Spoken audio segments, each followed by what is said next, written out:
Assalomu alaykum hurmatli bog'bonlar. 31-mart 2026 sanaga Xandon pistan urg'ochi daraxtlari gullashni boshladi. Sizlar bilan birgalikda maza qilib ko'ramiz. Kadr o'rtada Islombek Sultonov kamchiliklar uchun uzr oldinda va realniy qilinadigan ishlar nima qilamiz, nimalarni amalga oshiramiz bugundan sizlar bilan ko'rib chiqamiz inshaalloh. Birinchi o'rinda mana guli shu holatga kelib bo'ldi va bizga mikroelement bor, molibden, ruh va yana bitta ikkita mikroelementlar kerak bo'ladi. Ya'ni bularni yaxshilab urug'lantirish uchun ikkinchisi biz udobrit qilishimiz kerak, ya'ni azotli o'g'it berishimiz kerak. Uchinchisi endi hozir aslini olganda changlanish mavsumida tagiga tegish mumkin emas deyilgan. Ya'ni tagidagi namlik yo'qolishi mumkin. Boshqa itagdali qisqasi shunaqa ma'lumotlarim bor. Lekin men buyul обязательно yengil bo'lsa ham bir qator begona o'tlarni olib tozalovga kiramiz. 3-yil hosil berishi va hali to'xtagani yo'q hosildan. Va bir xilda stabilniy hosil bermoqda. Endi kamchiliklarni qo'yib olamiz. Doim plyus tomonini qo'yamiz. Minus tomoni mana ozgina mehnatga layoqatsizlik. Xo'p, suv masalasiga keladigan bo'lsak, asosiy mavzuga o'tamiz. Suv masalasi nima bo'ladi? Va kesilganlarni ham bir qator ko'rib qo'ying. Maksimum darajada skelet shoxlar olingan. Mana ichi bemalol ochiq turibdi. Va tevada gul kurtalar bor. Bular keyinga mana bular ham gul kurtakka aylanadi va bularni ham yaxshilab abrezga qilganmiz. Mana bunda ham avrezga o'ta chiroyli holatda bo'lgan. Ichlari ochilgan, qo'shimcha shox berishi yetarli, hosil undan ham zo'r. Xo'p, endi ichiga kirib boraveramiz. Va mana bunisida ham Alloh nasib qilsa, mana gul kurtaklari. Mana bu endi kechkina ekan. Xo'p, kraska sepishdan chiqmasin. Navlarni ajratish bo'yicha обязательно kraskadan foydalanishingiz shart. Mana bunda hosil o'ta ko'p. Endi Allohning bergani qancha ko'p gullabdi. Texnik zararlangan joyi hali bitib ketmadi o'rni. Tagini tozalaymiz va o'rtada bitta changlatuvchi. 1 2 3 4 5-chi changlatuvchi ekan. Changlatuvchimiz ham o'zi zo'r holatda changlatishga tayyor turibdi. Xo'p, keyingisi urg'ochi daraxt va o'rtaga bitta ekishimiz kerak. Eng yomoni mana shu katta daraxtning orasiga ko'chat ekish. Bu kartosh va bu yerda ham bizning urg'ochi daraxtimiz. Qarang, o'rtada bitta zo'r changlatuvchi joylashib shu qatorga. Mana ikkisi ham bor ekan. Xo'p. Mana bu ham o'tgan yil nishona bergan. Bu yil xudo xolasa bu ham gulladi. Guli bor, tevalarda meva qildi. Xo'p. Bunda ham urg'ochida ham meva yaxshi, yomon emas, bor meva. Xo'p. Mana bu solkashlikka yo'l qo'ydi shekilli. O'tgan yil yaxshi meva qiluvdi, bu yil hosili kam. Gul kurta kam. Sinovlar har xil bo'lgani uchun stabilniy bizga bilinmaydi. Xo'p, bu hosil kamroq ekan bilsa. Xo'p, mana buni ko'ramiz. Kechki changlatuvchi ikkinchi bosqichda ikkinchi etapda changlatadi. Yo'q, adashimman. Uzr. Urg'ochi daraxt ekan. Kechkina ochirish harakatiga kelibdi. Kechkiroq changlatuvchilar bor bu qatorda, u qatorda bor. Ikkinchi pateramiz payvand qilinadi bu yer. Xo'p. Buni ham payvandga qoldirganman. Bu erkak daraxt, orada bu ham erkak daraxt. Xo'p, bunisi ham erkak daraxt. Erkak daraxtlarni zo'r gullagan holatini ko'rib turibsizlar. Maza qilib ko'ringlar. Ana uni payvand qilamiz deb xuddi shunaqa kesilgan. Ana, xo'sh. Zo'r. Xo'p, endi mana shu yerda qoladigan erkak daraxtlarni qora kraskada, payvand qiladiganlarni qizilda, hosil berganlarni zangorda belgilashimiz shart. 3 xil kraskadan foydalanishimiz kerak. Shunda biz adashmaymiz. Rosa mavsumi shu ish qilishimiz shart, hurmatli bog'bonlar. Xo'p, mana. Xo'p, payvand qildiraman degan akalarga diqqatiga. Sizda yoshi katta 10 yoshli daraxt bor. Nima qilishimiz kerak? Fevral oxiri, 21-martdan keyin yoki martda oxirida, aprelda boshida xuddi shunaqa qilib kesishimiz kerak. Mana yangi kurtalar chiqarishni boshladi. Chunki 2 yildan biz payvand olishga qiynaydi bu daraxt. Shu holatda biz buni shoxlatib, shoxlariga payvand urishimiz shart, hurmatli bog'bonlar. Hop, bu yoqda buni ham belgilab ketaman. Bu ham payvand qilinadigan erkak daraxtlarning sirasi kiradi. Bu qatorda 600 ta bor ekan, ko'p ekan. Shu qatorga 3 ta qo'ysa bo'ladi. Bular qoladi oxirdagilarni changlatish kerak. Chunki mana bu kechkilarni changlatish kerak. Bu ham kechki ekan, mana kechki navimiz bir-biriga mos. Shuning uchun changlatib berish kerak. Faqat bu yerda bitta muammo. Biz mana bundan qutulishimiz shart. Mana bu ham erkak.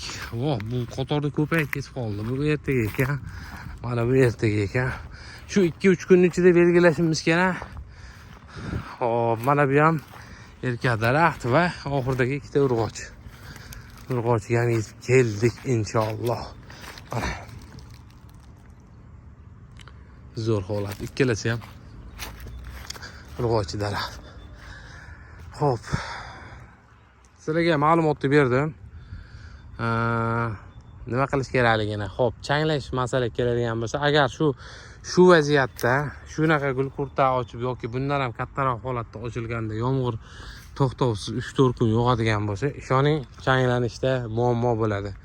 Shuning uchun tagini tozalab, kalsiyli o'g'itni berish kerak, fosforli, azotli o'g'itni tagiga berish kerak. Hop, suspenziya aytganimdek 4 xil moddani berish kerak. Hop, undan keyingi masala changlanish muhim. Changlatishimiz kerak. Changlatsa yaxshi bo'ladi. Men ertalab changlatmoqchiman.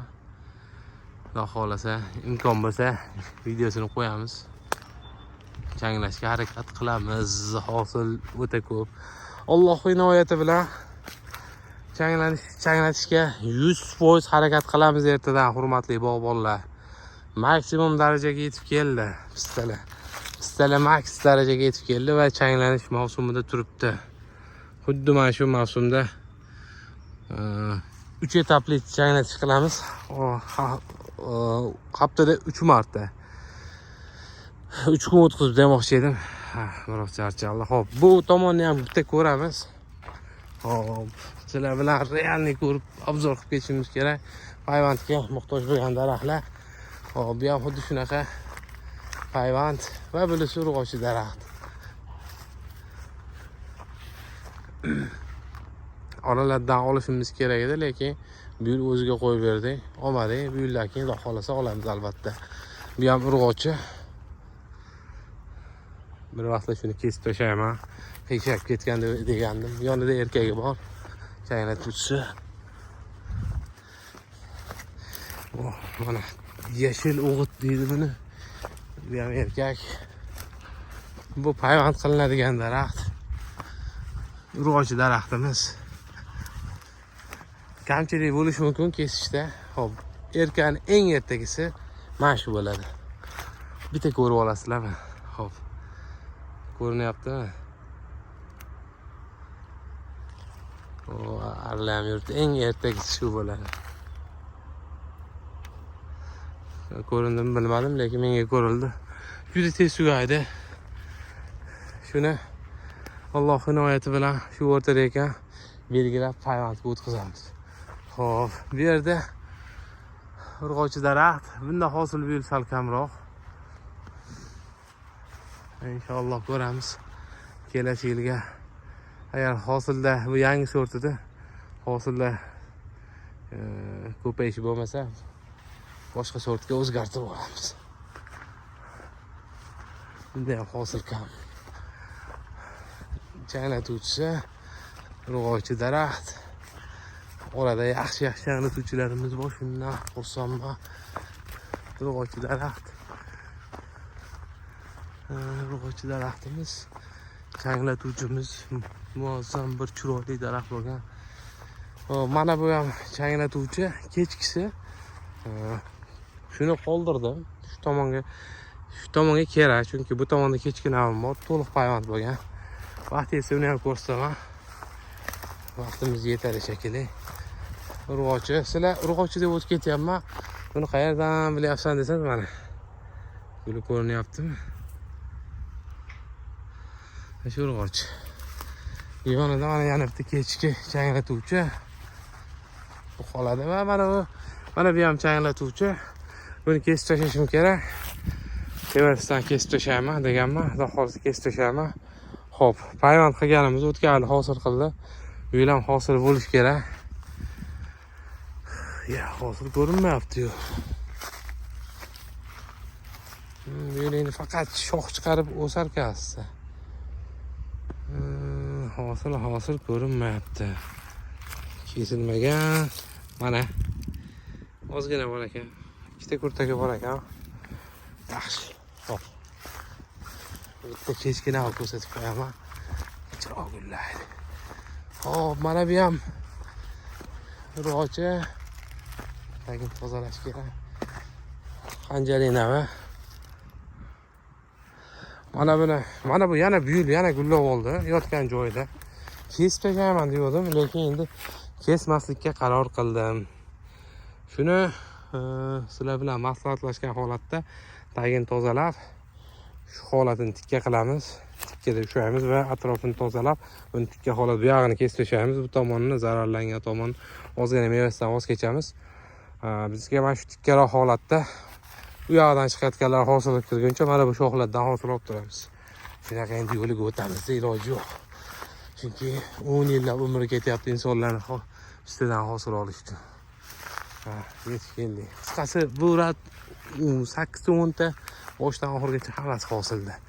Bu ham hosil, ana bu ham hosil. Endi boshigacha ko'rib qo'yaylik. Bitta bu videoni maza qilib tomosha qilishinglar uchun. Xo'p, 3ga chiqib ketibdi emas. Mana pastroqda bitta bor ekan. Ko'ryapsizlar? Xo'p, endi payvandli daraxtlarimizdan yoqib o'tib payvandli daraxtlarni ko'rib qo'yamiz. Payvandli daraxtlar. Faqat bu kechki navi hali gullamadi. Mana endi ochilishni boshladi guli. Bundan ham hosil yaxshi. Bu yil u dabrit 4 litrga o'tkazganman, shaftolini o'zim kesganman. Qalay chiqibdi. Xo'sh. Bu ham o'sha holat. Sizlarga nimani ko'rsatmoqchi edim? Bu ham xuddi o'zi hali gullamabdi. Kechki nav, eng kechki navlarimizdan bittasi. Shu yerga boraylik. O'rtalarda o'tlar chiqib yotibdi. Bismillah. Borini olish kerak videoga. Hech narsani bekitmasdan. Xo'p. Mana hali gullamadi, ko'rib turibsizlar. Mana shularga changlanish kerak. Agar changlatuvchi tugab qoladigan bo'lsa, bular changlanmasa mevasini to'kib yuboradi, hurmatli bolalar. Diqqat e'tiborli bo'lishimiz shart. Bu yog'i boshdan oxirigacha Atlantikani ko'ramiz sizlar bilan. Video 13 minut bo'ldi. Like desa kerak. Lekin bu yil 3-yil Atlantika pistasiga inshaalloh payvand qilamiz bu yil. Unchalik zo'r o'smadi. Nimaga? Chunki mutlaqo suvsiz. Mana shunga kelganda shaftolida bu yerda to'xtadi, u yoqda to'xtadi. U tomondan mana bu agatda narigi tomondan suv ichdi. Tushunadiganlar yaxshi tushundi gapimni. Demak, bu suvsiz holatda qoldi. Qanchalik o'sdi. Sovuqqa ham o'ta mustahkam chidamli ekan. O'ta muazzam va chiroyli. Alloh bir inoyati bilan shu holatga keldi. Hurmatli bog'bonlar. Endi bunga bir chiroyli sortlardan payvand qilsak, kam joylarga hammasiga Atlantika ekan bu yil. Ertadan xudo xolasa Atlantikamiz bor. Atlantikani ekib qo'yamiz. Juda ham chiroyli mana shu holatda. Hammaga rahmat. Bittadan like bosib qo'yasizlar. Videoni 15 minutga olib bordim. Oxirgisi kechkina like bosib qo'yamiz. Hammaga rahmat. Keyingi videolarim bundan ham qiziq bo'ladi.